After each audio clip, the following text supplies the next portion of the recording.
Well, I will talk a little bit about health effects and biological effects of artificial electromagnetic fields. And you are probably all greater experts than I am. Yesterday I was up in Marienlyst outside of Helsingör and at a tremendously well-organized meeting with very interesting lectures. And in the evening I had the great honor to meet Fleming, who is sitting up here, and we had a fantastic discussion, and I hope we will continue to have that in the future as well. I have a friend in Ireland, Professor Tom Butler, and he has said the following: children, and I have myself added, and adults, are at growing risk of present and future ill health from wireless technology due to weak governments, captured government departments and agencies, corrupt institutions, a compliant press, and unethical or ignorant academics. Why the Danish flag? Well, since Denmark is very famous as a democracy, I hope you don't have these kind of problems. I hope your society works much better than in Ireland. In Sweden, the society doesn't work very well at all, I'm afraid to say. The government and parliament and health authorities and radiation protection authorities and so on has a lot to do in the near future regarding these questions.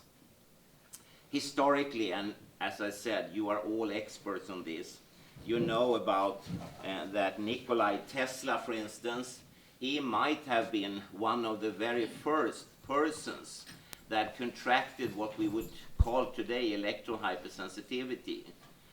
As you know, he's the man behind a lot of inventions that we nowadays take for granted in our everyday working life as well as private life.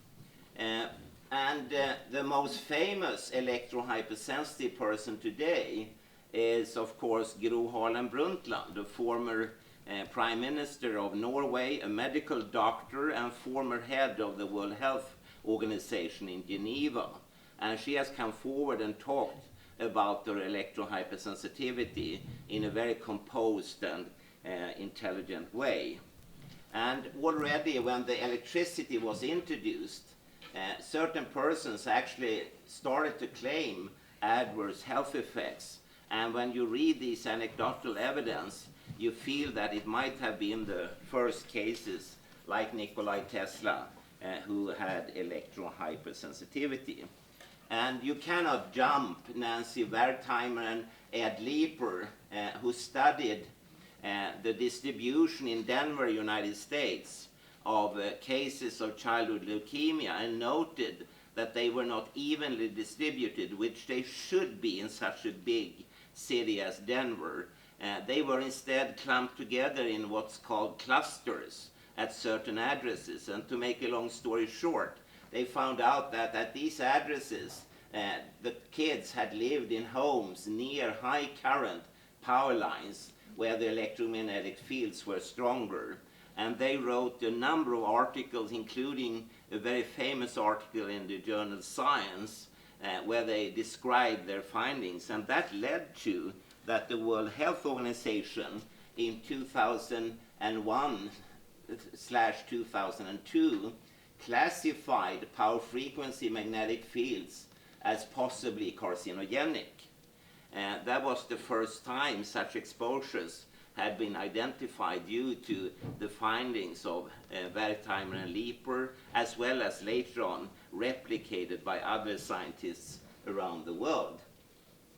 2011, 10 years after, the same World Health Organization classified also radiofrequency electromagnetic fields as possibly carcinogenic. And within that category you would find all the types of microwaves that you use for wireless telecommunication. And there are different versions of it, which you can call 1G, 2G, 3G, 4G, 5G, 6G, 7G, and so on. They differ in between technically, but from a health and biological point of view, maybe they are more common than different. 2011, the Council of Europe, and Denmark is a member of the Council of Europe, as is Sweden as well, said that we should ban mobile phones and wireless networks in schools. And the Council of Europe concluded that immediate action was required to protect children. Do you remember what happened here in Denmark when the Council of Europe said this?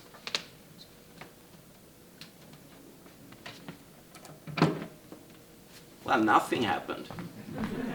Your government, parliament, health authorities they didn't give a toss about Danish children. What happened in Sweden? Nothing.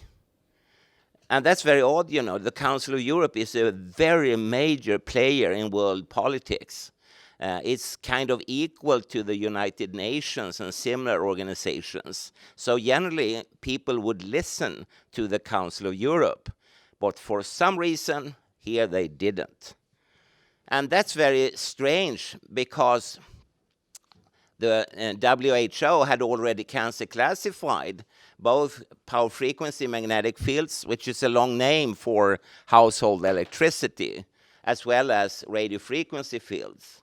And that means that parents, teachers, and so on, they actually put children in rooms that are filled with an exposure that is equal from a formal point of view as rooms filled with lead, petrol exhausts, marine diesel fuel, HIV type 2, which gives rise to AIDS, dry cleaning chemicals, chloroform, carbazole, which you find in tobacco smoke, and a long list of things.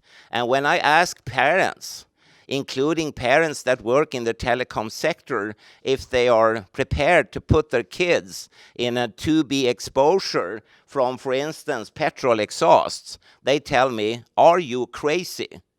Of course not. We would never subject our kids to that danger. But you are. It's just another exposure in the form of wireless internet, cell phones, and power distribution and so on. And parents in Sweden, at least, when I tell them this, they get angry, not at me, but at their authorities, the government, the parliament, who hasn't told them. Some get actually very angry. Danish and Swedish parents, they love their children. And in Sweden, we put reflective vests on our children, colorful overalls, bicycle helmets, and when they visit the work site, they get an even better helmet. But from the effect of these, the children are completely naked. And that's enigmatic in a country like Sweden, where we are so very protective. And I've noticed that you don't even shake hands here. You're afraid of something. And you wash yourself all the time with alcohol instead of drinking it. Strange. You don't need to be so afraid, actually. This is about 5G. And at the same time, it's not. Because scientifically we don't know very much at all about the health and biological effects, because, as you soon will see, there is practically no research yet. And therefore I will concentrate on the previous versions, like 432 and so on, Gs, and other exposures that you actually sit in right now. I will start with a meeting in the Senate. February the 7th, 2019, it's about 1 year ago, at a hearing, the US Senator Richard Blumenthal, he asked different authorities, like the Federal Communication Commission and the Food and Drug Administration in the United States, and the operators, regarding what kind of research they had, so they knew that the 5G rollout would be completely safe. And it took some time, but when they came back, he said, he got the answer that the wireless carriers concede they're not aware of any independent scientific studies on safety of 5G. And therefore, citizens, like in the United States or in Denmark, must come up with a precautionary principle of their own making. And therefore, you are meeting here today, because you want to protest and maybe change the rollout of this particular version. There are reasons why this could be discussed and maybe even banned and halted. And one such reason is that 5G, as were the previous versions, don't forget that, it was the same for everyone, is rolled out without any form of pre-marketing testing or strategic health and environmental assessments, thus flaunting the precautionary principle of the European Union law. And since there hasn't been a Dexit yet, you are still members of the European Union, and you have to adhere to this. But oddly enough, again, for some things, the laws, the regulations are just forgotten. 5G is rolled out without any public consultation or informed public consent, as is normally the golden standard. And thus seriously violating, for instance, the Human Rights Act from the United Nations, the 2007 UN Convention on the Human Rights of Persons with Functional Impairments, and also the Nuremberg Code from 1947. I remember I wrote a debate column, a commentary many years ago, and I think it was about 3G. And I pointed to already then that these laws and regulations were jeopardized by the decisions going straight above the head of the citizens. You are never invited to take part in these decisions. You are just supposed to buy and use all the gadgets. 5G is also rolled out without any biologically based exposure standards. The standards that are used are only technical. And nothing is reflected upon biological or medical consequences. However, 5G is rolled out with a massive independent scientific research showing that already existing man-made electromagnetic radiation from 432G and many other similar sources is harmful to public health and ecology. I mean, we can have truckloads of scientific papers clearly demonstrating this. But again, no one seems to care, except for you then. It's also rolled out with a known price tag in the form of a huge ecological footprint. This footprint will envelope this planet in an electrosmog blanket from which there is no escape. In this prison, surveillance and control will be everywhere and every time, allowing for an electronic 1984 of unimagined proportions, pushing George Orwell's Big Brother is watching you into a chilling reality far from a democratic system.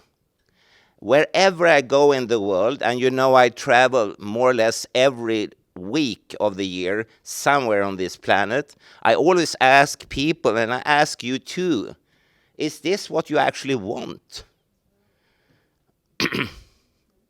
As you know, it's already a fact in countries like China. And when I listened yesterday on the Swedish television news, I heard that they are now starting to use face recognition systems in Sweden too.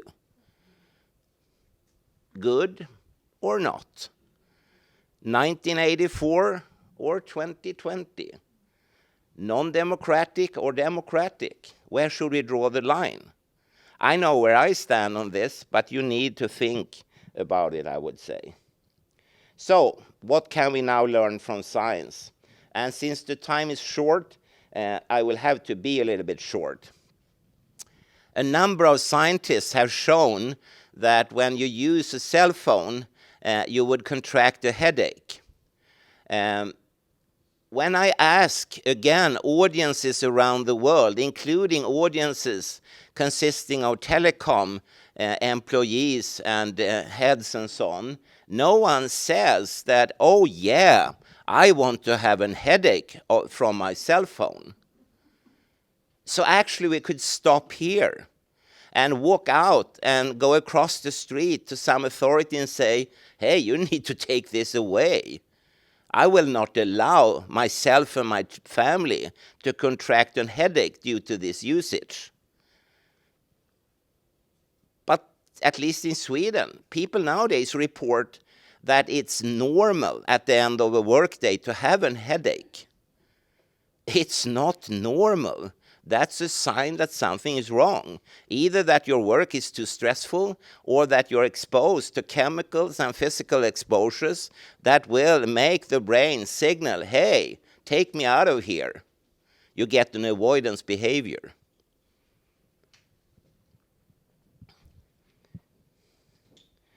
Other scientists have shown that if you expose pregnant women to cell phone signals or usage, that significantly would increase fetal and neonatal heart rate and significantly decrease the cardiac output. In layman terms, the babies get stressed.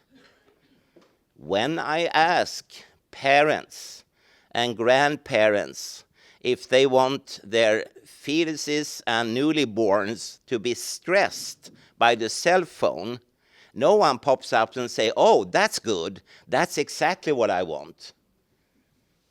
No, they again get angry, not at me, but at authorities that evidently turn a blind eye on these findings. So again, we could just stop here, because in most families, the most precious thing they ever get is a baby or several babies. So they want to protect them. As you know, a number of scientists have shown that cell phone use decreases the semen quality in men by decreasing the sperm count, motility, viability, and normal morphology. You know, I'm a very simple person, a simple scientist. And I work in the tradition of observing in the reality and going back to the laboratory and continue the observations into controlled experiments. And as you know, when you observe the European male population, are their sperm cells in their quality going like this? Or are they like this? Or are they whoo, like that? Yeah. There is a dramatic reduction. In many countries, the authorities are actually extremely concerned that the sperm cell quality is decreasing so rapidly. If I was the Prime Minister of Sweden, or Denmark, even nicer, it wouldn't be so hard to think, do we actually know what we are doing right now? No, we don't, of course. Me as a Prime Minister, maybe I should read this, contemplate it, and start asking questions. And in the meantime, maybe have a moratorium, a complete ban, a stop, and say, we must know if this is dangerous to sperm cells. Because, again, if a few Danes would get the brain tumor, Denmark will survive. But if all the Danes cannot get babies any longer, then there isn't any more Denmark. Other scientists have shown that when you expose mice, you may have a transgenerational effect, meaning that down the line, and if we interpret it into your reality, your grandchildren may not be able to get any more children in the future. Has any one of you met your grandchildren? No. It's impossible, because you will be dead when they are born, you know. So it's too late to call back and say, hey, please, could you stop doing that? Because we have an effect 100, 150 years down the line, which is not good at all. Please, stop this exposure. And the irreversible infertility may be a very costly realization of the use of cell phone technology. Henry Lai is probably the foremost expert in this area, and he has done a lot of studies, including this one from 1994, where he exposed rats in a problem-solving situation, and the exposure was just for one 45-minute lecture. It was with a Bluetooth frequency 2.45 gigahertz, and at the exposure level called SAR, or specific absorption rate, which was well below the 2 watts per kilogram that Danes are supposed to withstand. So it was a safe exposure, no hazards whatsoever. But it turned out that these rats showed a retarded learning in the form of a decreased concentration capacity and a decreased short-term memory. Well, someone might say, in Denmark we kill rats. We don't want them to be indoors or outdoors. But the question is, do you also kill boys? Because when this was repeated using boys in a linguistic test, when they were exposed to cell phone radiation, they did less well. In layman terms, you can say that the boys were dumbed down. Is that what you want? Probably not, I would say. So here is food for a lot of thought. The very famous reflex study, which investigated the damaging effect on DNA, the molecule behind our genes, showed that 1 day or 24 hours of mobile phone exposure, again below the 2 watts per kilogram that you are supposed to withstand, produced a fragmentalization of the DNA, which looked very much the same as the one you would see after a theoretical 1,600 chest X-rays. There are no patients on this planet who has ever received 1,600 chest X-rays. So it's really a hypothetical exposure. But the same happens after 24 hours of mobile phone exposure. And we have to realize that maybe this is one of the causative factors for instance, damage of sperm cell quality, fertility issues, as well as it could be the basis for cancer increase.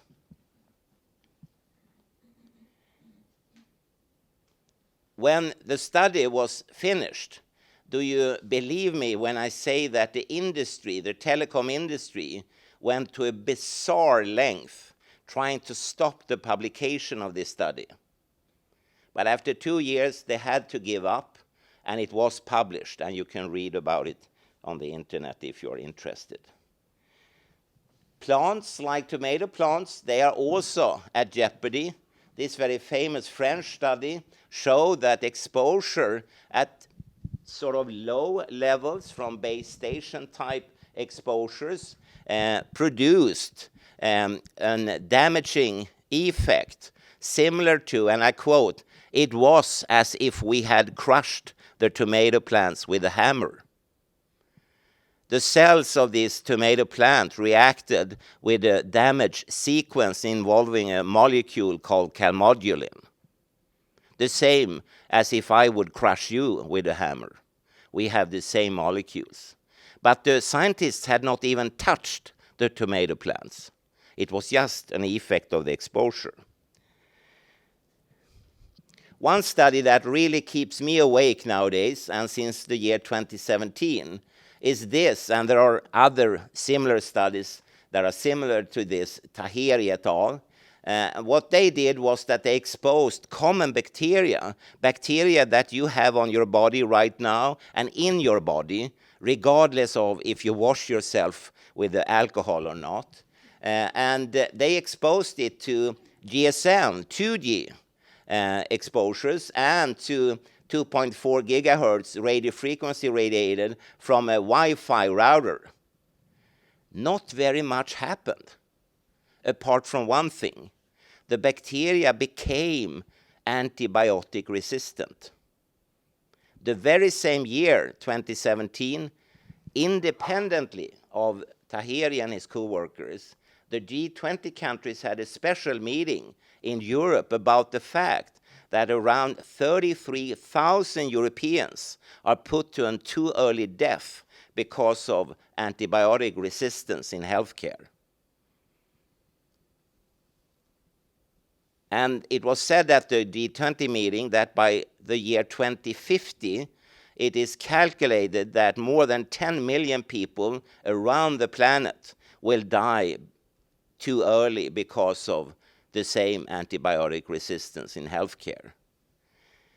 If you mix the G20 country meeting and with Tahiri's results, then you can speculate that maybe the year 2050 will see instead 7.6 billion people dying prematurely.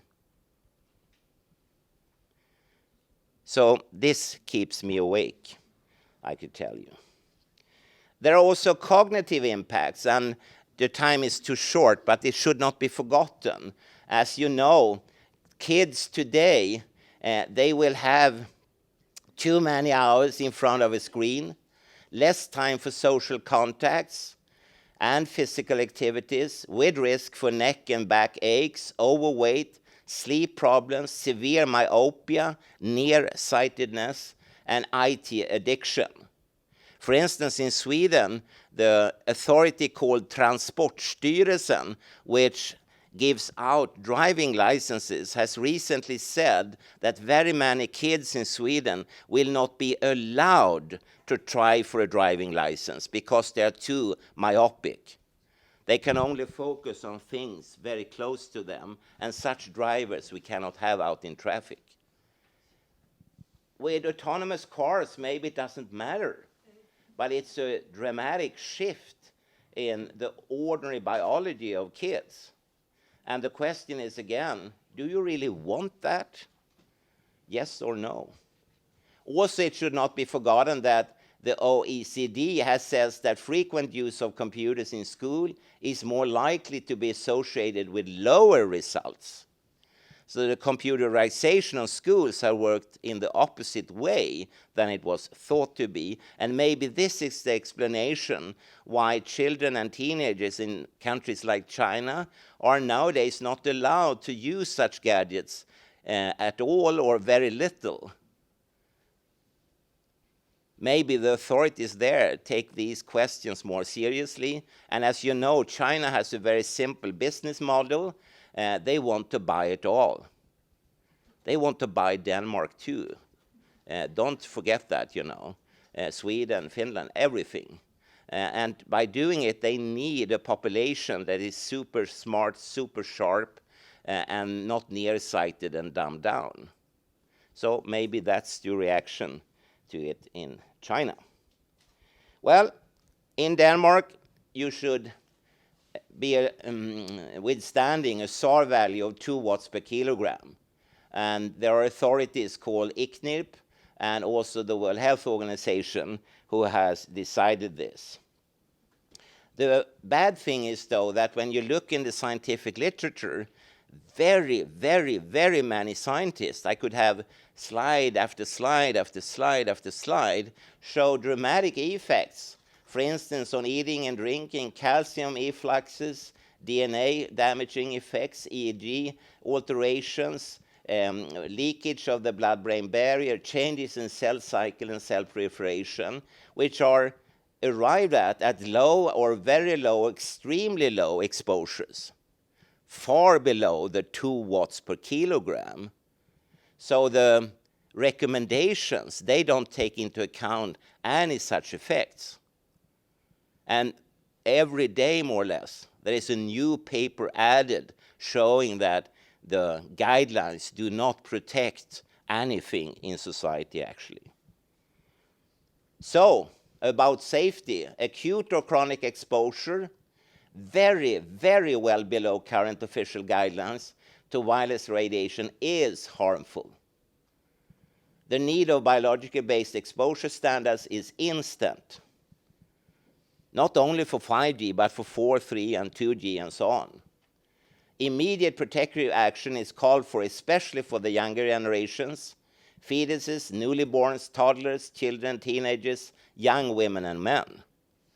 And it's really up to you and to me and to others to stand up and say, no, now we need to change. Always remember that the current Danish guideline recommendation, given as power density in microwatts per square meter and at 1800 megahertz frequency, is 9 million microwatts per square meter. But the natural background is this number. And many of you here are, like me, a little bit older. So when we were born into this. This background was our natural background at the time. And then people have put on wireless internet, 1G, 2G, and so on, and allowing for this exposure. And already in 1997, I said that the only way to know that we have a safe exposure is to use the natural background level as the maximal allowed exposure. And I did that at the trade union meeting in Stockholm, and at it there was an opponent, a very fierce disbeliever of myself and my actions. And he stood up and said the following: I never trust what Olle Johansson says, but this time he is dead right. And that was very flattering, but also a little bit shocking to me. I hadn't expected that, but as he said, this is the only way we could know that the exposure is safe. And therefore I said we should use it as a genuine hygienic safe limit. And if you do, then you will protect these and the, how should we say, the product of their love, and these, and these, and so on.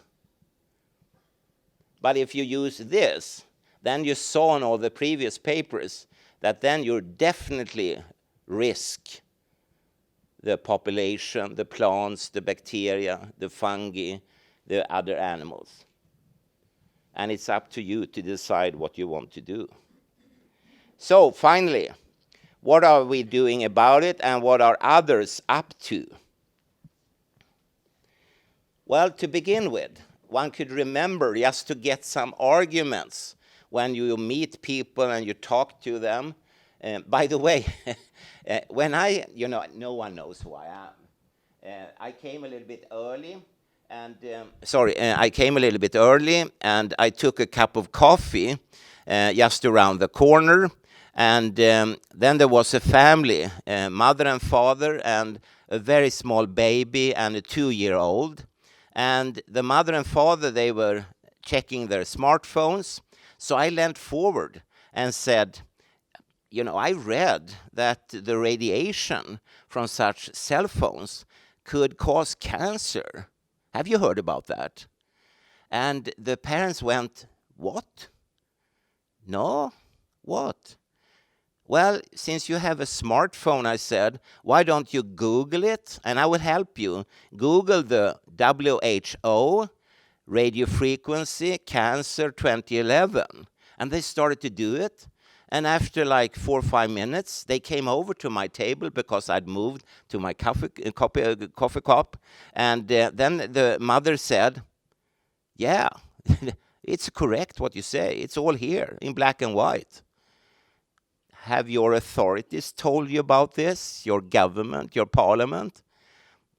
Maybe, she said, but I've never heard about it. So I'm seeding, as you say in English. I'm putting a seed into the soil, into the mental soil. And you can do the same by borrowing arguments like, from the current vast, and in just one German database, it's more than 28,000 relevant papers, some showing effects, some not showing effects. It is obvious we must proceed with caution before immersing the citizens in more and more artificial electromagnetic fields. And you already understand that, and therefore you have this meeting today. We may, as a matter of fact, already be gravely endangering our current as well as coming generations. And especially if there are transgenerational effects, then, as we said before, your grandchildren will not only love you, they will curse you like hell. So think more than once about the effect of the artificial electromagnetic fields. To not act today may prove a disaster tomorrow, and such lack of action may again result in the classical late lessons from early warnings, or as I have rephrased it myself, too late lessons from early warnings. Every evening I go down on my knees and I ask God, please make me wrong, and make all the other scientists equally wrong. Make all of it safe. But that would mean that a lot of scientific peer-review-based publications all have to be wrong at the same time, and that has never happened before, not in that kind of a number. So when I go to bed, I feel that God is probably not listening to me.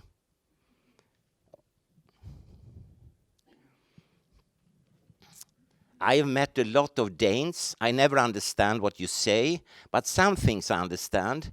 And I understood when I walked around in Helsingør, for instance, that Danes, they look upon Swedes as being dull, boring, and very whining and repetitive. And also depressed. Yeah, so that's the view. And they are right. I shook their hands and said, you are right. We are a bloody boring and depressive and repetitive kind of people. And therefore, when I in 1983 coined this is the largest full-scale experiment ever. What happens when we, 24 hours around the clock, wherever we are, allow ourselves and our children to be used as guinea pigs, whole body irradiated, at colossal exposure levels for the rest of our lives. 1983, no one responded. So I thought, well, let's repeat. Continue, whine, complain, ask. And now we are at 2020.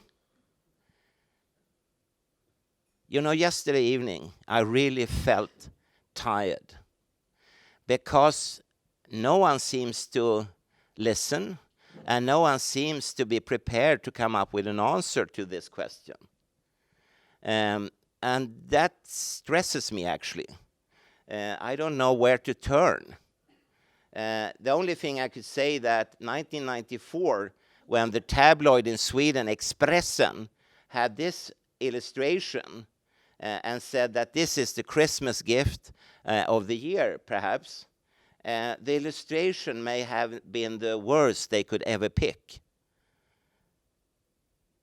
Maybe they should instead have had a distance between this cell phone and the baby, and a very, very, very long distance in between.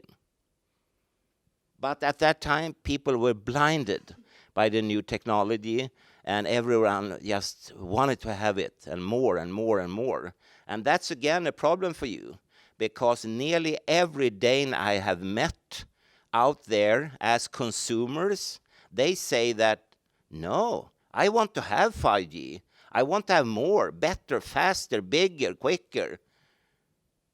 That's something you need to work against. And I'm sure you will find the means to do it.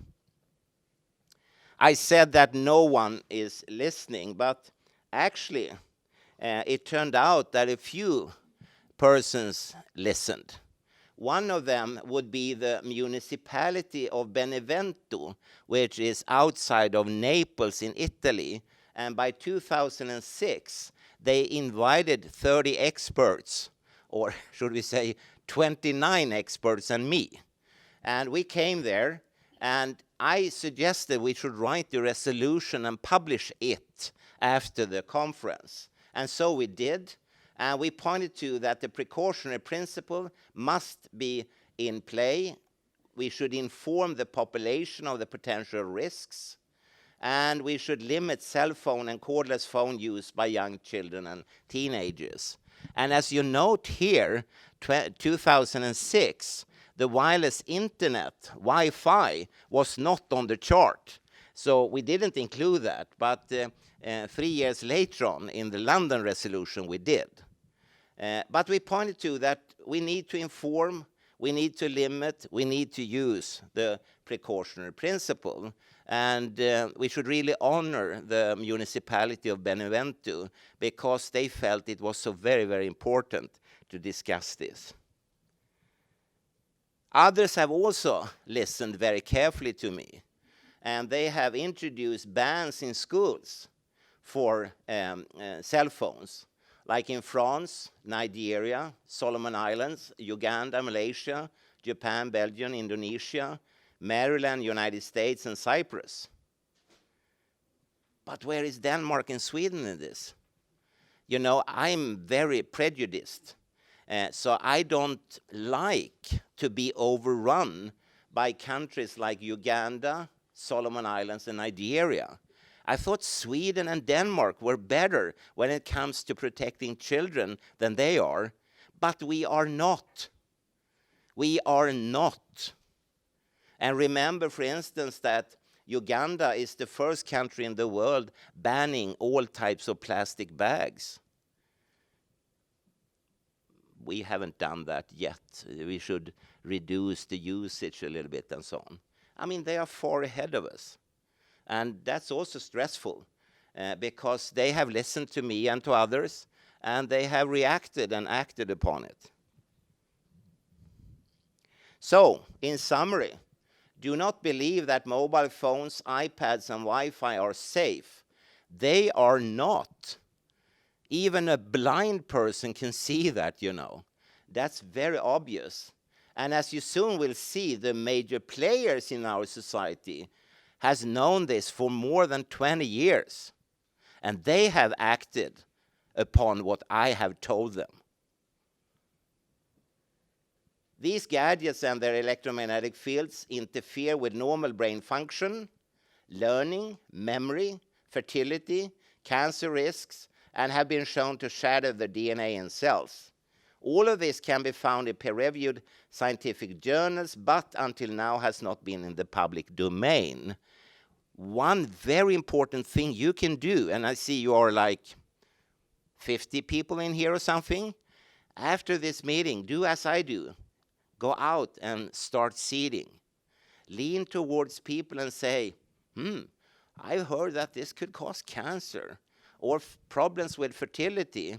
The latter thing is exploding in Sweden. More and more young couples needs to have different forms of artificial impregnation methods, like test tube babies. It wasn't like that before. So something has changed. And I'm not ruling out chemical exposures, stress, and so on. There could add to it as well, of course. And maybe the physical exposures are the smallest part of it, or the biggest. But I think we need to react and act upon it. What about the major players? I said, that for many years when I went around and I was whining and saying, what happens when we expose ourselves and our kids and blah, blah, blah, blah, blah. And I saw blank faces, blank reactions, nothing. But they were not entirely blank. It turned out that there were people there. And I remember one time I gave a lecture in a small Swedish town like this, And then I saw in the audience a person, a man, and I thought, strange. Wasn't he in the audience 2 weeks before, but 500 kilometers north of this small town? No, I'm imagining this. And then 3 weeks later on, I went to Karlstad, close to Norway, And I came into the lecture hall, and immediately I saw the same man in the audience. And I asked the organizers, who is that? Well, it's Mr. C&so, and he is from Telia, the big operator. Wow, that was interesting. And evidently he was really very interested to listen and to learn. And he is among the big players, because the World Health Organization, the radiation protection authorities, the telecom operators, the telecom manufacturers, and the insurance as well as the reinsurance companies have all of them listened carefully and for years ago completely abandoned the safe ship. They just don't touch this with a pair of pliers even. And I remember a conference I was at in London 2002, and representatives of Lloyd's UK, which is the largest insurance company, Swiss Re, which is the largest reinsurance company, If Scandia, which is a smaller company from Sweden, and so forth. They were all there, and they all summarized and said, for them it was not, and I repeat, 2002, it's nearly 20 years ago, for them it was not the question whether the radiation posed a danger or not. They knew it was dangerous. For them the only question was, who is going to pay for the party in the future? And they will not do it. And therefore, on their exceptions, their blacklist, they have health effects of electromagnetic fields, all categories, all types, all modulations, all versions, or polarizations, all pulsations, everything is on it. So the naked babies we talked about before, the children without any protection, they are not even with the legal protection from the insurance and reinsurance companies, or from the manufacturers, or the operators, and so on. And for me, that's more telling than any boring, whining Swede. This tells you a lot more, that there are layers of society who decides differently. And you live in one layer, and you are supposed to buy, use, and love your gadgets, but they will not take any form of legal responsibility for it. They sell it as safe, but they don't want to touch it later on. So maybe the only correct answer to my question is no more full-scale experimentation until they climb aboard again to cover any form of future legal liability claims. Another answer could be, when will we see a moratorium based on the precautionary principle for the sake of humans, animals, plants, and bacteria? When will we all start reacting to all the evidence on our tables?